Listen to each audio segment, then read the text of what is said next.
Good morning, ladies and gentlemen. This is Hairymuppet. Welcome back to Factorio Space Age. And we have space science. It is coming down into our cargo landing pad, and we got a lot of it. We got 2,000 of it at the moment, and is actually just sitting there not doing much because we're currently working on steel plate productivity.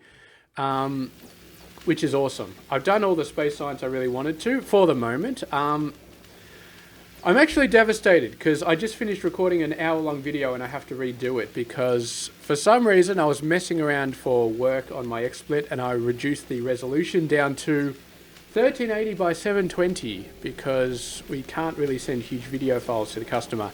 And I forgot to increase it again, so I recorded this beautiful hour-long video on 720p. At 30 FPS, and I was looking at the file size and I'm like, how is this so small? But yeah, absolutely devastating. So I could have uploaded that and made it painful, but I decided to do it properly. 1440p, 60 FPS. And I'm going to go through and I'm going to re-explain everything I did in that hour, which is a little bit annoying for me, but you won't notice anything. So it'll be awesome. So let's go through. I'm going to go through the planet first, and then we're going to go into space, which is where these space science packs are coming from. So let's start off by talking about the planet. And as you can see, there's a little bit more going on here. Not much more, but a little bit more. We've got this huge ass waiting bay over here. We've got these funny little symbols. Let's talk about the funny little symbols first, because these are quite awesome.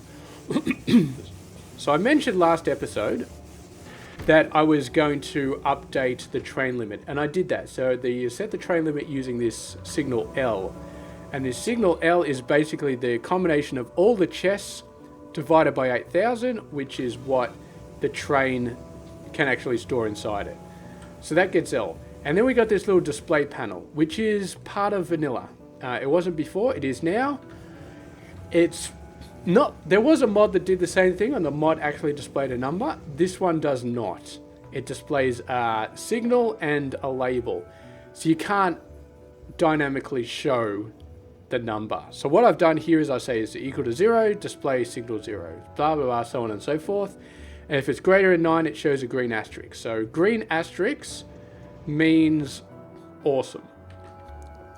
And yeah, so you can see all of these stations have green asterisks. This one has 8, which means it's only got 8 trains worth. But I've gotten to the point where I've got enough stations that everything is nicely backed up, including the oil. I had to go all the way up north to get a second oil. I actually did a whole bunch of scouting with these dinky little radar outposts because I needed more oil and I couldn't find it. But I found a few. There's one here, there's one here. 4,000, 4,000, this one's 2,000, it hasn't gone down much. We kind of stabilized everything in terms of the inputs. This one's greened at only 3 because each train takes 200k and this is 600k right here. Yeah, so everything is kind of stabilized a little bit. The train network, I added this huge waiting bay over here, and the schedule has kind of changed. So after it unloads, every train goes into the waiting, just so they clear the unloading stations, just in case another train wants to unload. Because you don't want a train sitting at the unload and then waiting and just being stuck there in case there's another train coming behind to actually unload with resources in it. And I also updated the fuel low interrupt to go to the waiting after it's been fully fueled. I actually created a deadlock before I did that because there was a crude oil train that came in here, refueled, and then sat there because the crude oil load station hadn't filled up yet after I added all the train limit stuff. So it had a train limit of 0. The crude oil train got stuck in here, didn't want to move.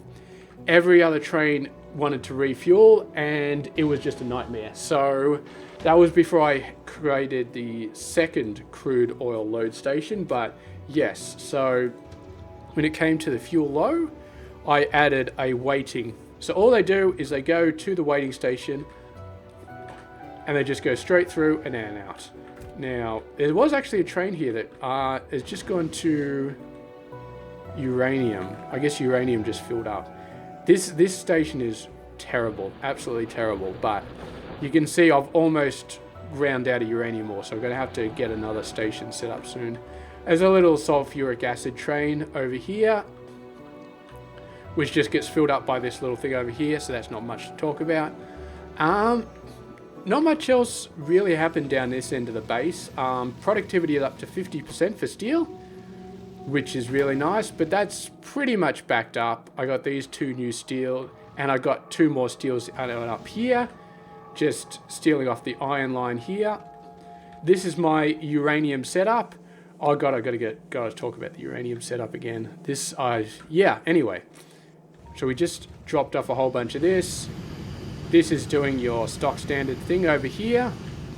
Stock standard thing, fuel for the nuclear power. I got a nuclear power plant. That's where all my power is coming from at the moment. I've turned off the steam one. Got some nuclear fuel, got some reprocessing, and this is my Kovarax. Now, the Kovarax and the logistics system were the first 2 I upgraded once I got space science. So I had a very dinky little space science set up. I got those 2 researched straight away, and then I built this. And this is actually a perfect system. And I'll sort of explain, or actually I'll show you, because what it does is this one will spit out 1 uranium-235 onto this top belt, and the rest will go back in to feed it. And you watch it, it's an absolute thing of beauty. So here we go. There we go. It all goes in, and 1 comes out the top. So this is basically, this is allowed because you can hook this building up to the circuit network. So you can read the contents, and you can read whether it's working or not, which comes out as a signal R. So first things first, this bulk inserter here is hooked up to this guy. And these are the signals coming out of here. So basically what we do is we take whatever 235 is in the device, we subtract it from 40, we output S, and then we apply that to the stack size here. So, and it includes 40 in the resources that it's currently processing. So basically, if there's only 20 in here, this thing will have a stack size of 20, which will round down to 12, but it means that this thing just beautifully feeds in whatever it needs as fast as possible. You could also solve this problem by making this have a stack size of 1, but then this takes forever to load.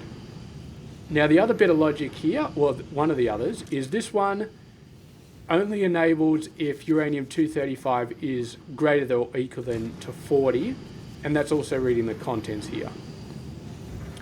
And then we got this, which is the seeding inserter, which we don't need anymore. This is only enabled when R equals 0, and R is whether this is working or not. So if this machine is disabled, this inserter turns on, and that's what allows these machines to be seeded. So it does occasionally turn on incorrectly when this thing is in between periods, when it's waiting for the uranium to come back on, to go around and be reseeded. And sometimes that'll incorrectly take some uranium in, but it doesn't end up in the machine, it just ends up here and then it sends back in. So sometimes you will see these guys do weird things. And I've actually just sort of cut this down to 100. And actually that's created a weird condition. I didn't realize it was going to create a weird condition. It's actually filled this one up, this one can't get out, which means this one can't unload, which means that these have all stopped working. But they stopped working because this belt is full. As soon as this belt empties out, they'll start working again. So only these 2 are actually working. And eventually these ones will fill up as well, once these chests all fill up. So eventually this whole thing will stall. It will stall in a weird way that I wasn't expecting, but it'll still stall. So thank God I had the foresight to cut these down to only 1 slot. If I hadn't done that, this thing would have gone forever. And the downside of that is it actually does chew up these 238s. And when your mining output outpost is a piece of crap, you eventually do run out of 238, but we still got about 15,000 left here. Eventually we'll run out of that. This is my nuclear power plant. I'm not going to talk about it because I copied it off Blueprint. I didn't design this one. The only thing I did was change the chests, the logical chests, to belts, because I built this before I had requester chests. And I also put a little thing to say if this is greater than 20,000, then the inserter turns off. Just so we don't waste fuel. So far it hasn't had a problem. But yeah, it'll take a while to go back down. But yeah, we've never run out of power in a very long time. And so it's been all good.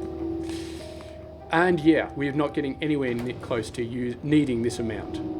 So that's awesome. So that's pretty much it. So that's all the mining outposts taken care of. I can't speak. It's all the inputs, that's all the stuff. These guys are turned off by the pump directly. Yeah, you can do that. You don't need an additional pump. You can just turn off the offshore pump directly.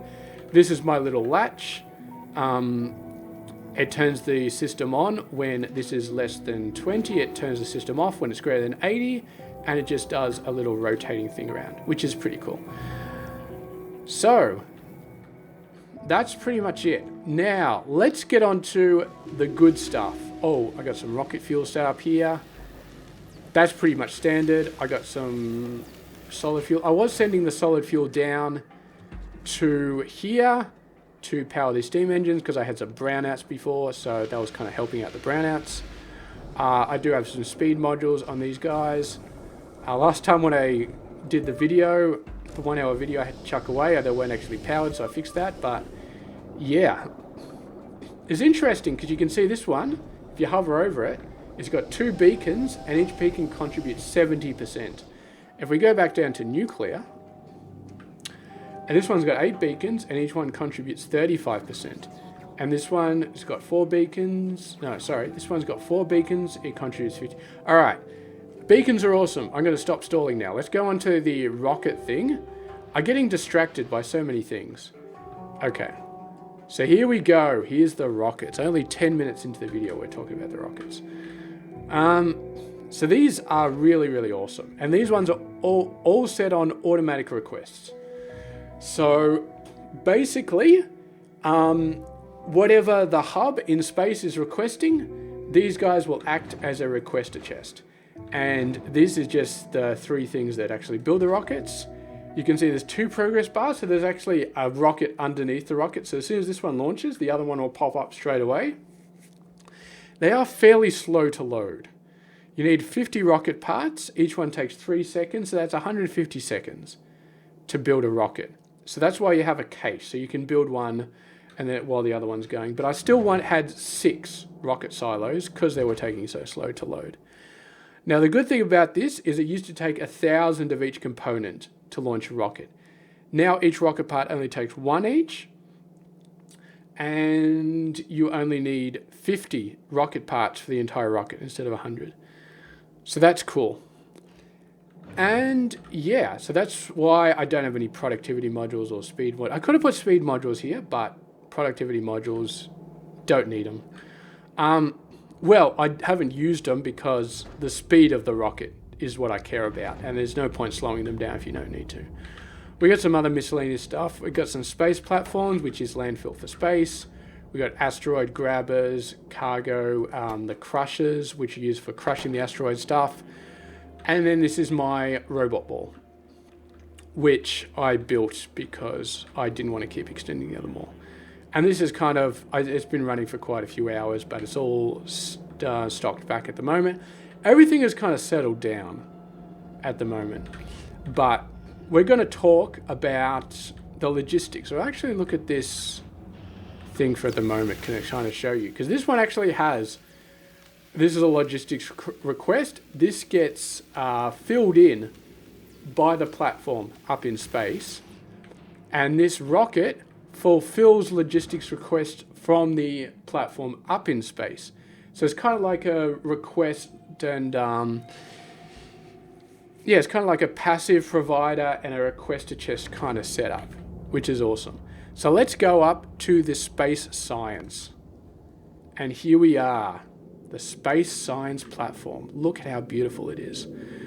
Well, you can't see it much from here, but yeah. So we've got these 3 arms, and these arms are basically just asteroid collectors.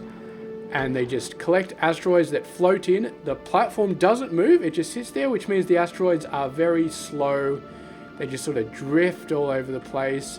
So your throughput of asteroids is not very high. It's really not very high. So this one is just going to slowly drift across, and then it gets grabbed and it gets chucked into an asteroid chunk. So that's why the arms are so long, because it's very, very slow to get asteroid chunks. And you can see these belts are barely full at the moment. Having said that, this base is capable of producing 120 SPM for space science. These chunks definitely go a long way. So we've got some logistics here, and basically this is just pushing there's 3 different asteroid chunks. There's the metal, there's the carbon, and then there's the ice one. So this is the metal one. The metal one you get a ton of. You get like, I'd say you get like 5 or 6 times as much metal as you do for everything else. And then, yeah, so we've got a bunch of metal, then you got the ice one and the carbon ones, and the ice and the carbon keep going in that direction. The metal, we crush it, and we get 20 iron for each metallic asteroid chunk, and there's also a chance of getting another asteroid chunk back. So it's kind of like pretty awesome. So we send the iron over here, smelt it, send the chunk back over, feed it back in. We need to throw the extra chunks into space, because otherwise the entire system backs up, because we get so much metal it's not even funny. So yeah, we smelt it into iron, and then we send it over to this guy, the space science pack. Takes 2 iron plate, 1 ice, 1 carbon, and produces 5 space science packs. So yeah, this is enough to produce 120 SPM. And in fact, this produces 150 SPM. It's not producing much because I stopped it here. I said if there's more than 4,000, don't put any in. But yeah, once we start using space science again, it'll work. And the way this goes down to the surface is with orbital drop slots. So basically, if I say put these guys in here, can I do that? I can usually do that.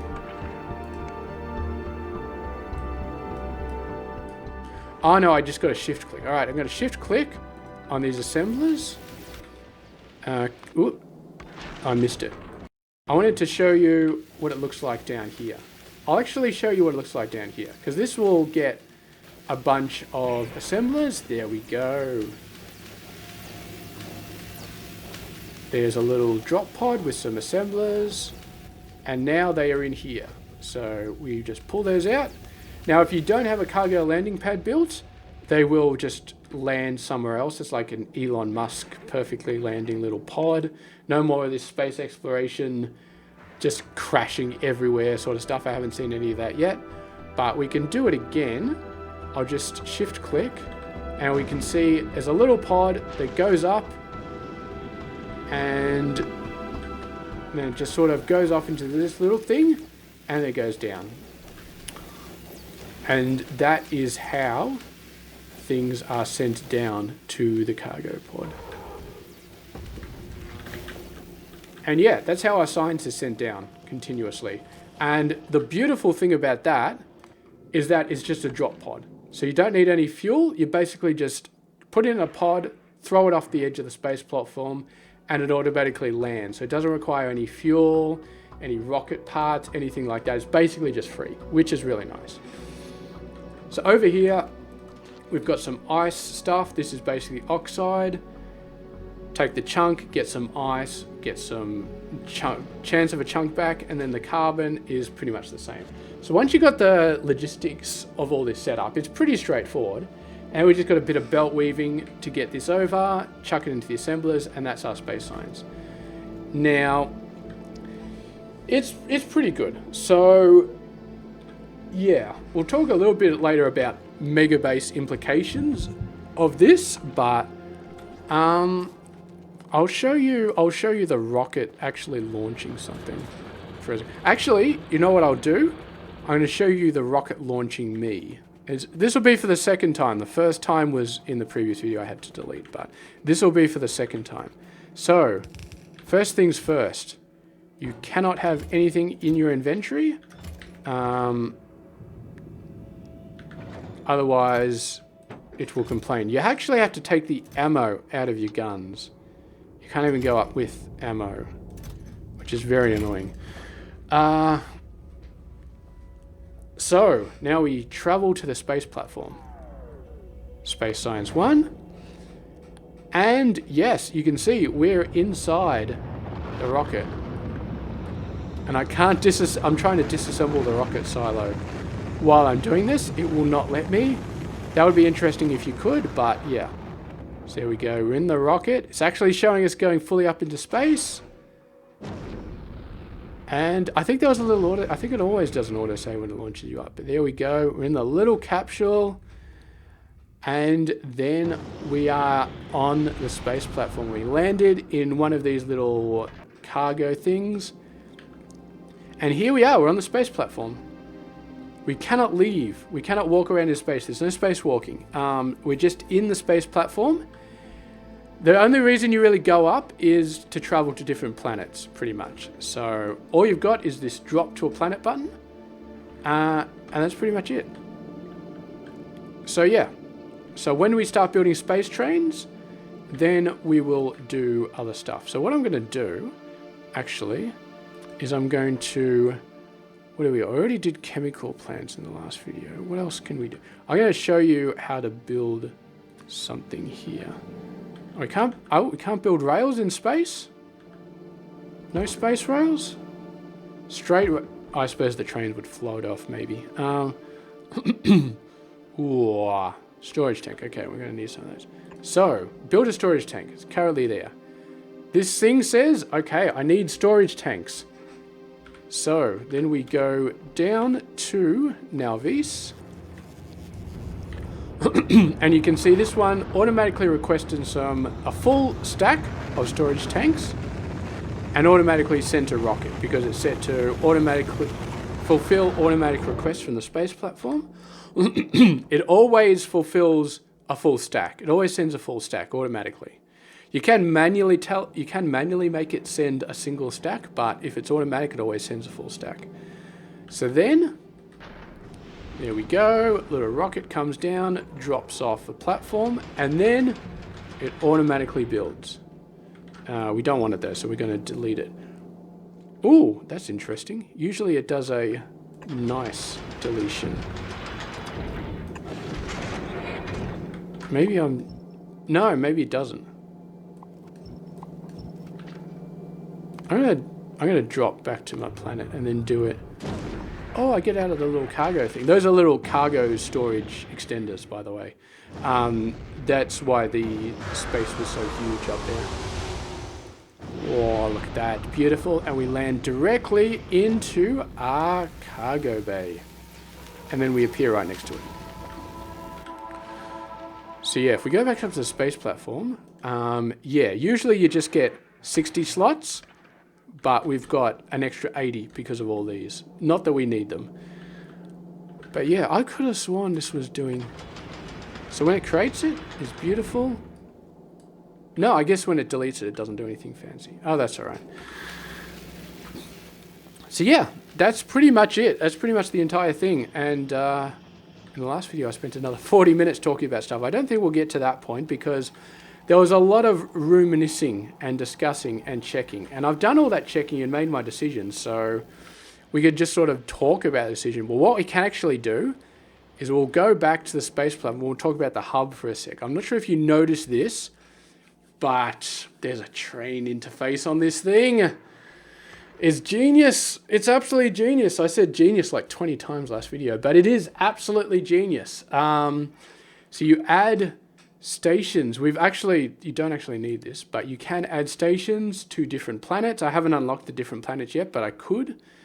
The science is there. We just got to hit these guys up and then we can assumably travel to them.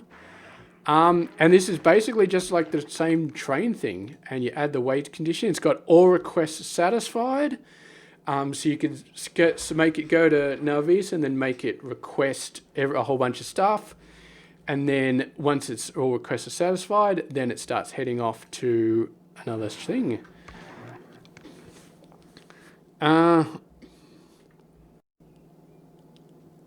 Yeah.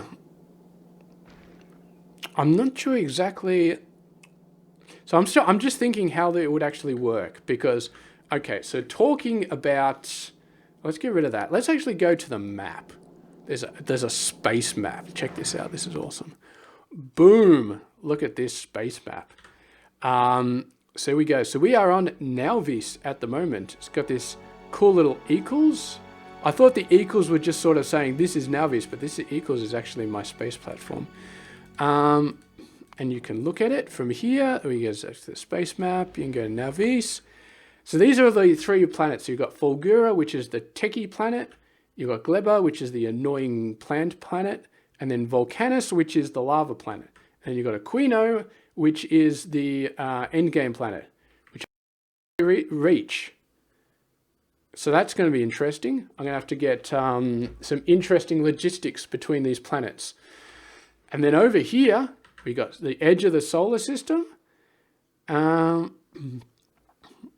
then we've got the shattered planet. Oh, the shattered planet. Yes, the shattered planet. I think it's interesting because if we're actually going to look a bit ahead in the tech tree, because we've done like 2/3 of the tech tree already. That's awesome. But yeah, I think we looked at this extra Promethium thing before, but it requires Promethium asteroid chunks. And there's also the shattered planet. So I think the Promethium asteroid chunks come from the shattered planet. That's just a guess. But yeah, for this endgame science, that's going to be awesome. I'm so looking forward to that. So we got 1 science per planet, and then we got the shattered planet Promethium chunks, which is awesome. And then do we build? I'm not sure how we'd even build a Promethium, a space station or a space platform around it. Maybe, or do we have an orbital station around the space platform, or do we around the shattered planet, or do we just send a train over there and then the train just waits until it gets all of its stuff and then it goes back? Something like that. I'm not sure. But anyway, let's go back to the space map. So our plan is to go to Volcanus first. And we'll actually talk about why at the moment. Basically, electromagnetic, there's not much I want. My current mech armor is 10 by 10. And we got the portable fission reactor, which is nuclear, which is awesome. 4 roboports, 4 exoskeletons, bunch of batteries, night vision. It's a pretty good fission reactor. It's pretty solid. I like this quite a lot. It allows me to move fast. It does everything I want. Now, if we go to the techie planet, we can get this. This is a 10 by 12 equipment grid compared to a 10 by 10. So we get more inventory size and you get to fly a little bit. I think this one allows you to fly a little bit, but it doesn't allow you to really fly. It just sort of makes you fly when you walk over water and when you walk over trains. So it doesn't increase your speed at all, really. So I don't think it's really worth it. There's not really much else here that I really want. Robot speed is nice, but nah, not much. Agriculture I don't want to go to this planet. This planet's going to be a pain in the ass.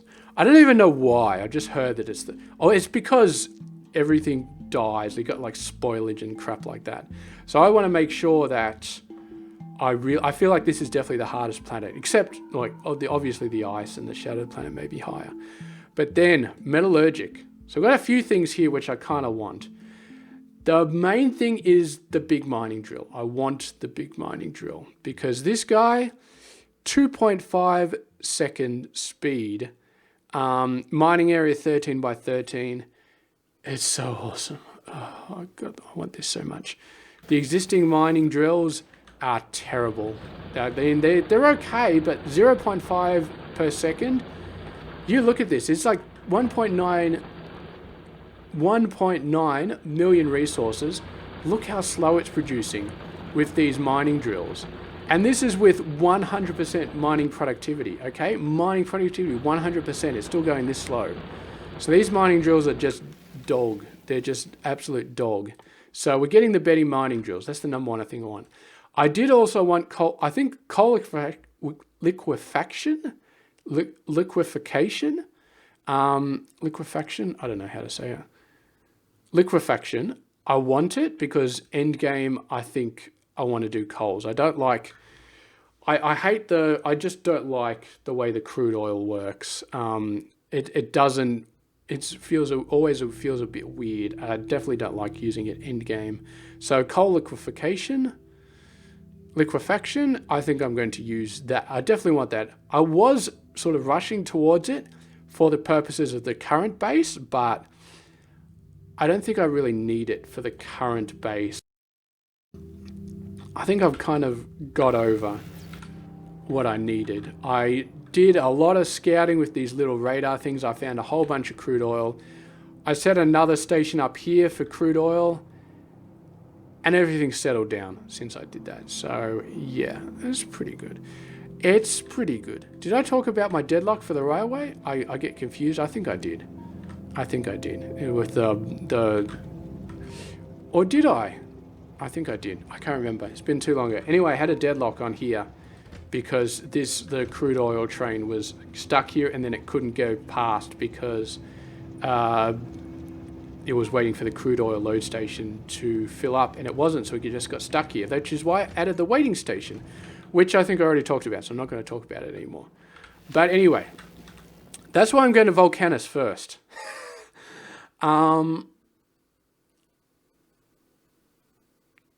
Oh, I didn't even notice this.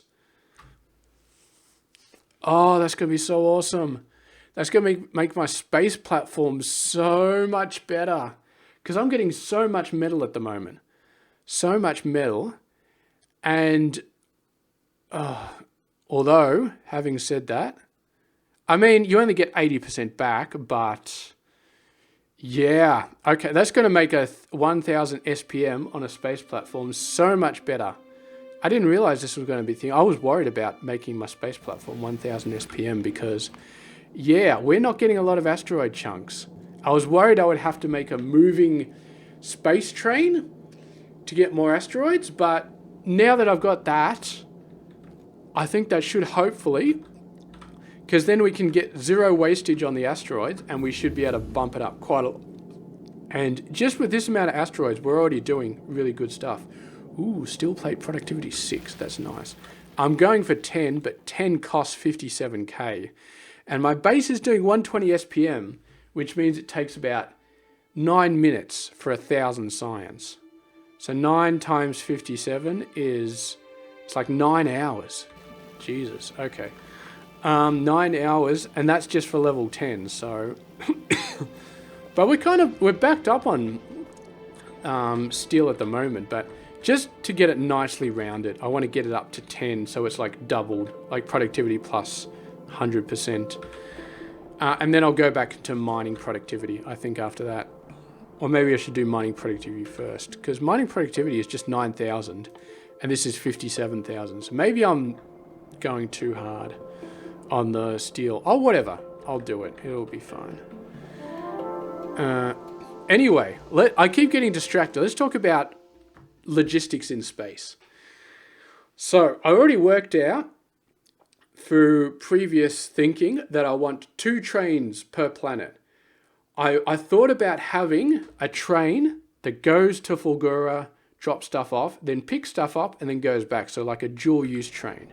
The problem with that is this one. So these conditions, these weight conditions, I want to be able to use all requests satisfied.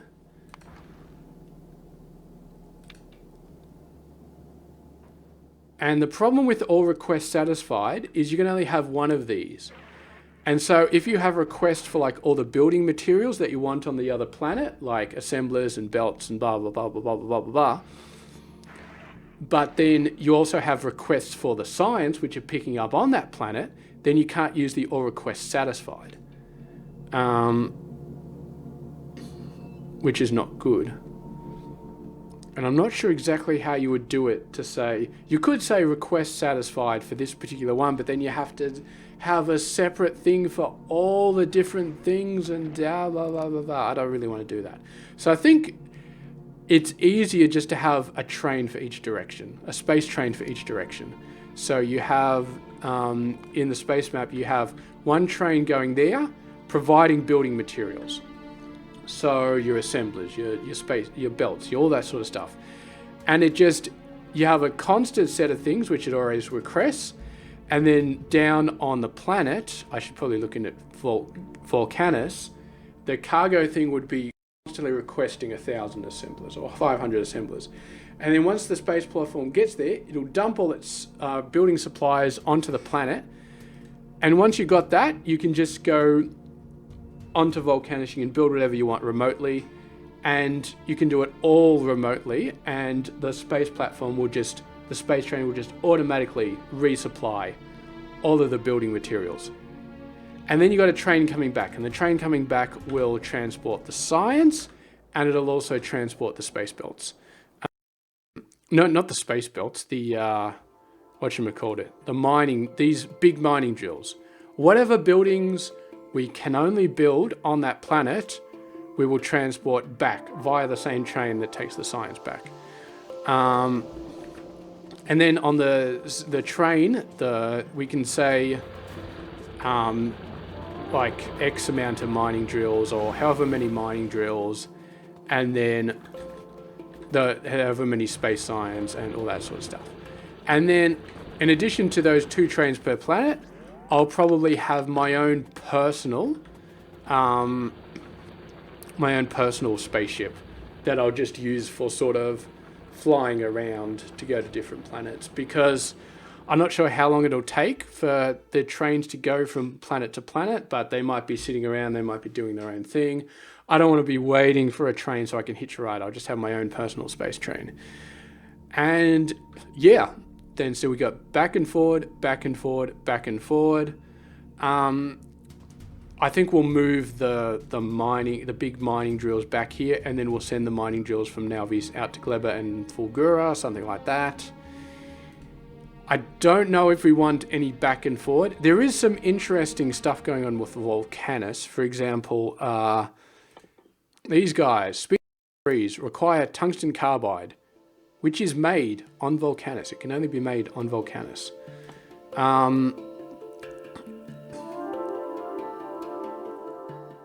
Oh, actually, no. Maybe it can be made. I'm not sure, actually. Maybe it can be made in other places. Ooh, I'll have to think about that. But then you'd have to move the tungsten ore back and the carbon back, and you can only get carbon from space platforms. How do you make... All right, let's look at the Factoriopedia. That's a very awkward name to say. Where's my tungsten carbide?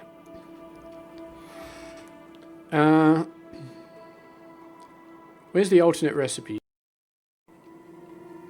Okay, carbon, tungsten ore, sulfuric acid. Made, okay, it's made in assembly machine 2 and assembly machine 3. And it's used to make... So I suppose that recipe is the same no matter what planets it's on. So you could make it on...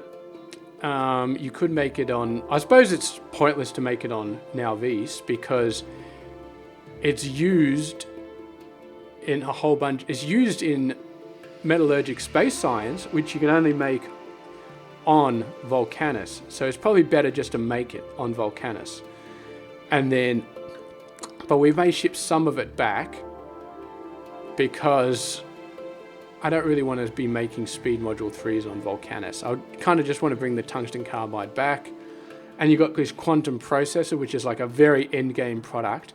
And it requires all of these different resources. Like carbon fiber, I think, is from the plant planet. Superconductor is from the lightning planet.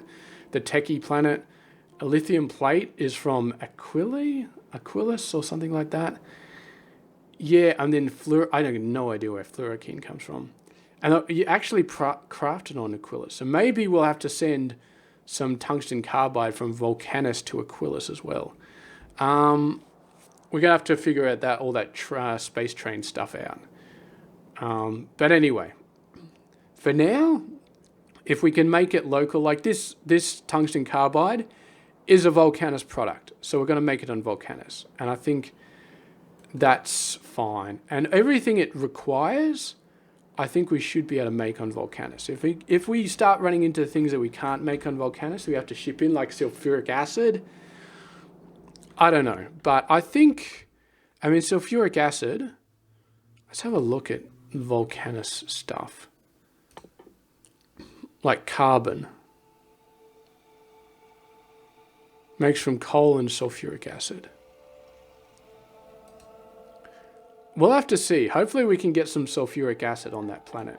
Because if I have to ship in sulfuric acid barrels, that's nuts. I don't think that would happen. Factoriopedia. Where's my sulfuric acid?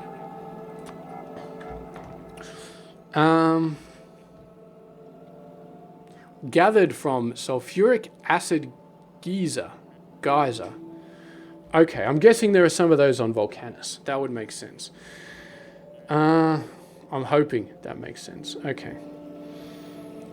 And then you make carbon with coal and sulfuric acid. And then coal, where do you get coal from? Oh, it's available on Volcanus. Okay, beautiful. And then I think iron and copper, and there's all these weird iron and copper recipes as well, which I found in there somewhere. Yeah, all of these guys. You just get molten lava and you mix it up with some calcite. Not sure how to get calcite yet. Calcite processing. Okay, 3 recipes that... you can probably mine it, I'm guessing. Yeah, it looks like you can just mine it. Okay, that's beautiful. So we've got a few things we need to mine over there. We've got a few things we need to do over there. This looks pretty good. I think that should be fine. I think Volcanus, it sounds very, very interesting. It sounds awesome, but yeah.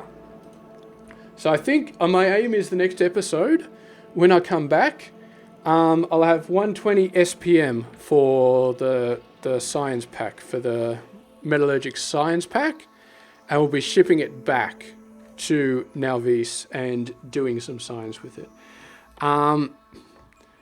Maybe we'll do some... I'm not sure. I have no reason to upgrade these belts. Oh, we have to make the belt on... Well, I'm definitely not doing this anytime soon. We have to actually ship that over. And the express transport... I'm guessing we're not going to be able to make the express transport belt from scratch. You can actually make it from scratch. You can make this from scratch, and then you can make... Okay, maybe we will. Maybe we can make it from scratch on Volcanus. That would be cool, and then we can just ship it back to Nalvis. Although if we're making belts from scratch on Volcanus, it's going to be very interesting sending building supplies. I have a feeling like we're just going to make Nalvis the hub. So all the building supplies come back to Nalvis, and then Nalvis sends it out. And then the train that ships the science back will also ship the belts back. It'll also ship the mining drills back. And yeah, and then in Nalvis they'll all sort of coalesce. And the only difference between the building supply space trains is that the ones that go to Gleba and Fulgura will have the big mining drills, and the one that goes to Volcanus won't need it because Volcanus already has the big mining drills. Yeah. Okay, so next episode, building some space trains.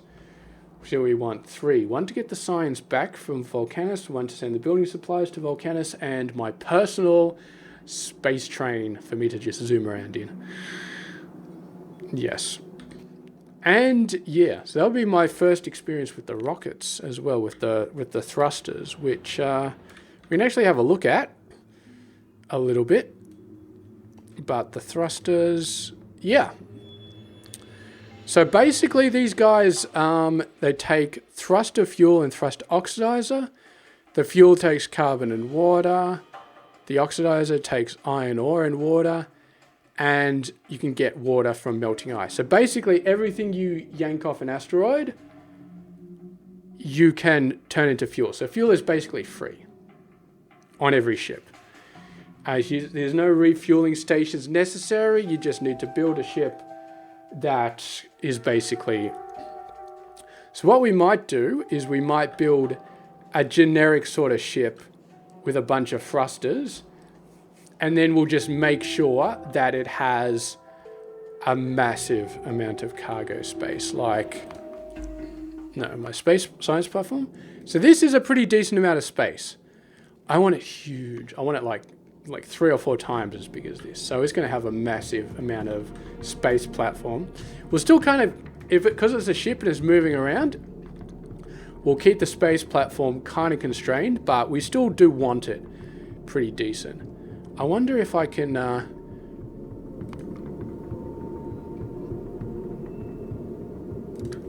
wonder how much...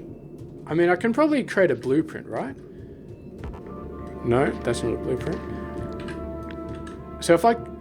Yeah, so I can create a blueprint, and then I can paste it, and then I can just create a new space platform, and I can just sort of paste the blueprint around the space platform, and it'll just automatically get built if it's requesting, because all the rockets at the ground will be sending up to all the different space stations simultaneously. That's awesome. That means I can basically just create a new space platform using this, and then I just paste the blueprint and boom, new space train. Exactly like that. And I'll have all the thrusters, and I'll have all the asteroids collections ready to power the thrusters, and I'm guessing we're going to need guns for shooting the asteroids in the front, because I'm guessing when you travel you can't just rely on the asteroids to collect stuff. You actually have to have guns to shoot asteroids. Actually, I think that's how it happens. You go forward and you shoot the asteroids, and then they basically get destroyed into chunks, and then you pick up the chunks, and that's where you get all the resources. Now, when you're just floating in space, not much happens. You just have random asteroids floating around. But when you're flying, it's a little bit different. But anyway, I think that's done now. So this is a little bit shorter than the last video, but we didn't spend quite as much time going through these and deciding what we wanted to do. So Volcanus, pretty much straight away. After that, probably the techie planet, and then the electro, this one. Although this one does have productivity 3s, which would be nice. And it's got the Spidertron, which would be nice. But then again, I want to get the techie planet out of the way. What's the techie? The techie planet does give us the recycling.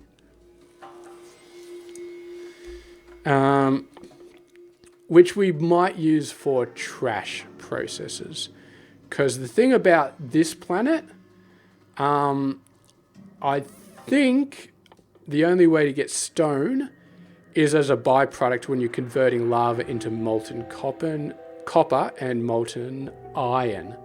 So that's how you get stone. And that is a recipe that produces 2 products. I don't like that. Oh God, look at this. Foundry. That's going to be painful, because it means we're going to have to build it on site, which means lubricant, refined concrete, electronic circuits, and steel plates. We're going to have to send those over on the bloody ship. Don't tell me we're going to have to send those over on the ship as well. I was hoping to just send building materials, but we might have to send building components as well. I have a feeling we should be able to create them locally, hopefully, but we'll have to see. Maybe the first ship we set, we'll start sending a ship over with a whole bunch of components.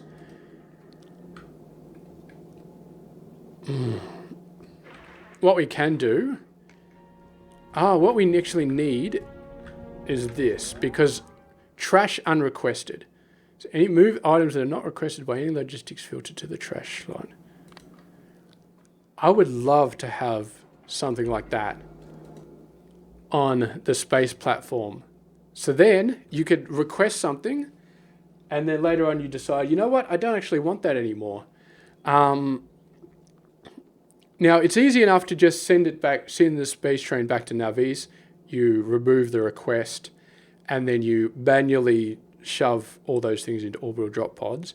But if you had trash unrequested, then it would do it automatically, that's not a huge complaint, though. I mean, that sort of situation is very rarely going to happen. But yeah. Oh, logistics groups. We could have logistics groups, so we wouldn't have to manually set the logistics settings for all of them. But then again, we're only talking like 3 or 4 trains, and they're going to have different contents anyway. But yeah. Okay, that's interesting. Maybe we should have some logistics groups. Anyway, I'm done. We're getting very close to the hour mark. I've talked about everything that I can think about talking. We need to start building those space trains. We need to get headed into Volcanus. We need to build 120 SPM.